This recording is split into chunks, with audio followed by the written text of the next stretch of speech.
BookTube, it's Charlie from Reader Turned Writer, and today I am doing my February 2018 wrap-up. Last month I started doing some stats right before the video, and if you want to just skip these you can go ahead and just jump forward to where I hold up books. This month I read 12 books for a total of 3,388 pages. I donated one book and bought 3 books, 2 of which I actually did read this month. One book I have not read yet. I DNF'd 3 books.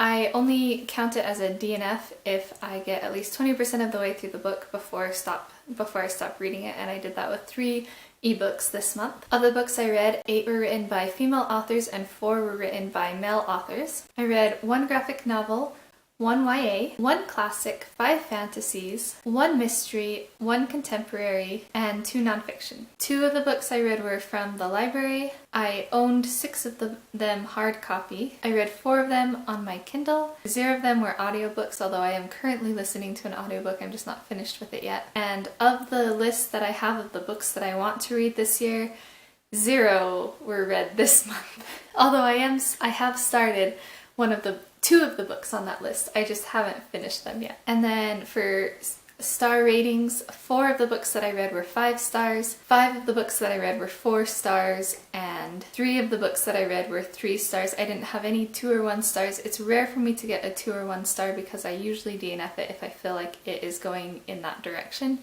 or if I'm really just not into the book. So to get into the books that I read and talking about them. The first book I read was an ebook on my phone called Because You Love to Hate Me by Ameriie. I don't know how you say that.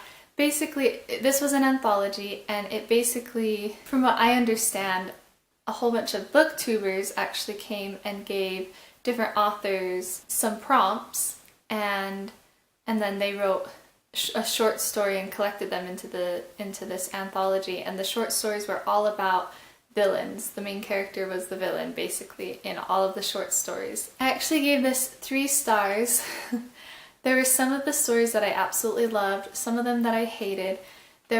Most of the stories were fairly clean, although they did discuss a lot of adult issues. Like in one of the stories, the main character is raped, but the author does it in a way that isn't vulgar or anything like that, so it didn't bother me.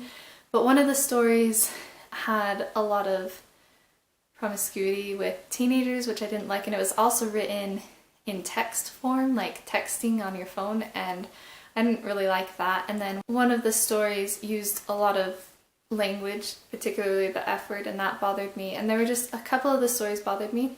A lot of the themes found throughout I really thought were important themes that were really good to discuss. A lot of them were like millennial themes that millennials are really worried about, and I'm not saying that's a good or bad thing, I just noticed that. But there are also actually some themes throughout the stories that bothered me a little bit. One particular theme that I can think of was that you're born evil or good, and I really don't think that that's true. I really hate that idea that you don't really have a choice in how your nature is. You're either just good or evil. I think that every day we choose to be good or bad.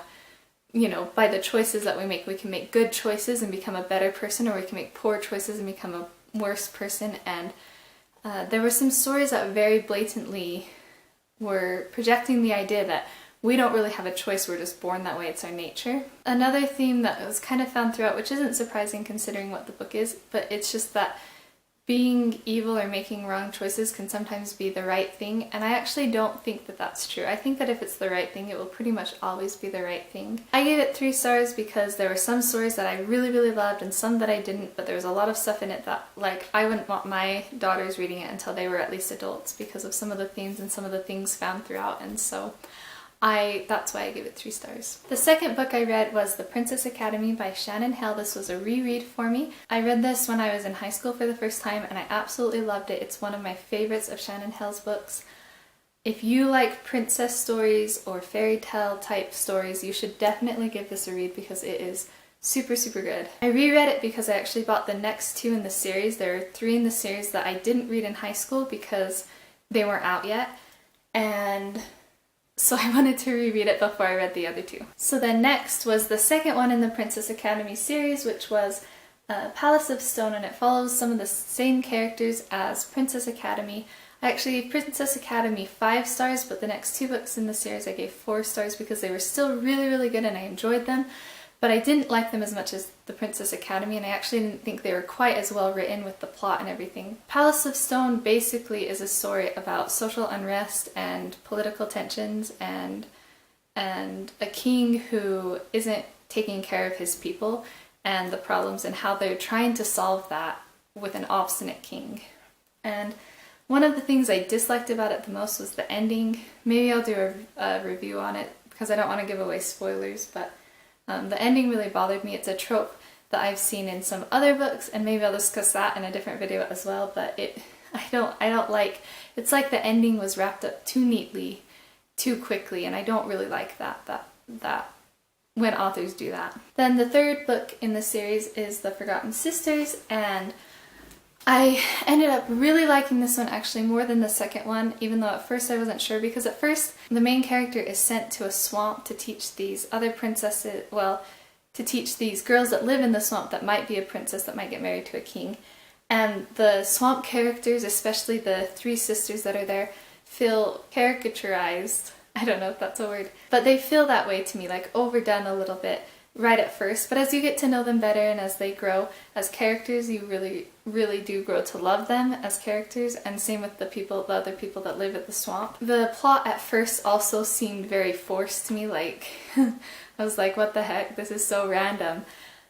But by the end, it made a lot more sense, and I also just got pulled along in the story because Shannon Hale does a very good job of doing twists and turns and just creating a really good story and atmosphere and world. And so I did end up really enjoying this one, not quite as much as Princess Academy, but more than Palace of Stone. The 5th book I read was an ebook on my phone as well, City of Angels, written by Tracie Peterson and James Scott Bell. I gave this book 4 stars.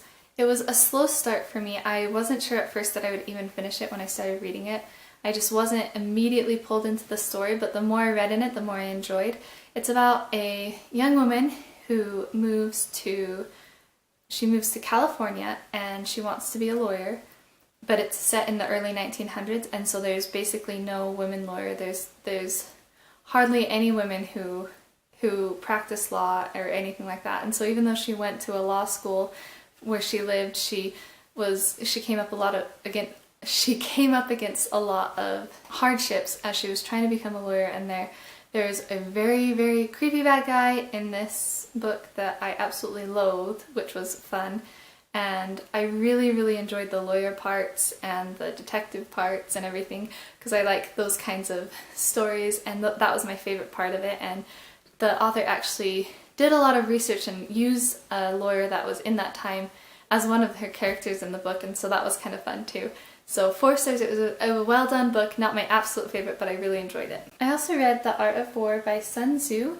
This one is one that I read just a little bit every night before bed. It looks like it has a lot of pages, but it really doesn't. It's not a long book. Half of it is the Chinese version, and then the other half is the translation, which obviously I read the translation because I don't know Chinese. And then there's actually not a whole lot of text on each page either, but I really, really liked the setup for this book because it made it really easy to read just a little bit at a time, which was usually how I felt like reading it. I very rarely read more than a couple pages at a time, but it's just organized in a way where I could read 1 or 2 of these, and then I was like, yeah, that's a good place to stop. Sun Tzu was a general, and he was writing this advice on war to one of the Chinese emperors, we believe, as far as that's my understanding. And even though I'm not like obviously going to war, and I'm not even huge into strategy games or anything, I still actually really enjoyed this book. There were a lot of principles that applied to general things and to life in general, and I found it very interesting too. Then we have Strange the Dreamer by Liani Taylor, and I did not like this book as much as I thought I was going to. I have heard a lot of really good things on BookTube about this book, and a lot of people really like it, and I wanted to really like it, but there were some things that bothered me about it. So I actually really, really loved the writing. The writing was very poetic and just beautiful. Of course, the writing was just beautiful. And so of course I liked that. Although there were times when the writing almost detracted from the story. It made it hard to get into the plot of the story because of the writing. And so there was some pros and cons there with that. I also really, really loved the main characters, especially Strange and Sarai. I think that's how you'd say her name. I loved both the main characters. I hated Minya. I absolutely hated her. She, more than I think I was supposed to in the book, because you're supposed to not like her anyways in the book, but I hated her, and I hate when books have characters like that. And there were also just some really, really dark things that went on in the book that really bothered me. I don't feel like the author did it in a bad way, like in a way that would intentionally bother me, but some of the things were just too much for me. Deaths of kids and just horrible, horrible things that happened to so many people in the book that it made it hard for me to want to continue reading it. I had to kind of force myself to finish this book because I just didn't like how I felt while I was reading it. There were certain parts of the book that I loved that weren't quite as dark, but for the most part the book just had kind of this shadow over it, which is very, very fitting. If you know the story, you know that's very, very fitting, but for me personally it just did not work for me because it was too dark. I kind of want to read the second book because I want to know what happens, but I also at the same time am wary of it because I'm not sure that I'll actually like it, and so we'll see. I don't know. And then I finished A Hobbit, A Wardrobe, and A Great War. I actually gave this 5 stars. I very, very much enjoyed it. It's basically a history book about how World War I influenced J.R.R. Tolkien and C.S. Lewis in their writings, and it was as good as it sounds. I actually picked it up because Kaylee at Books for MKs, I talk about her all the time, but she is one of my favorite booktubers, and she read this book and I actually immediately went and bought it because I was like, that is definitely a book that I would want to read, and it wasn't very much for the ebook. It was really fun for me because I really like both J.R.R. Tolkien and C.S. Lewis, although I haven't learned a lot before about J.R.R. Tolkien, so that was kind of fun. And I also didn't know a lot about World War I. I remember vaguely learning about it in like 10th grade or something, and I know like the very, very bare bone basics.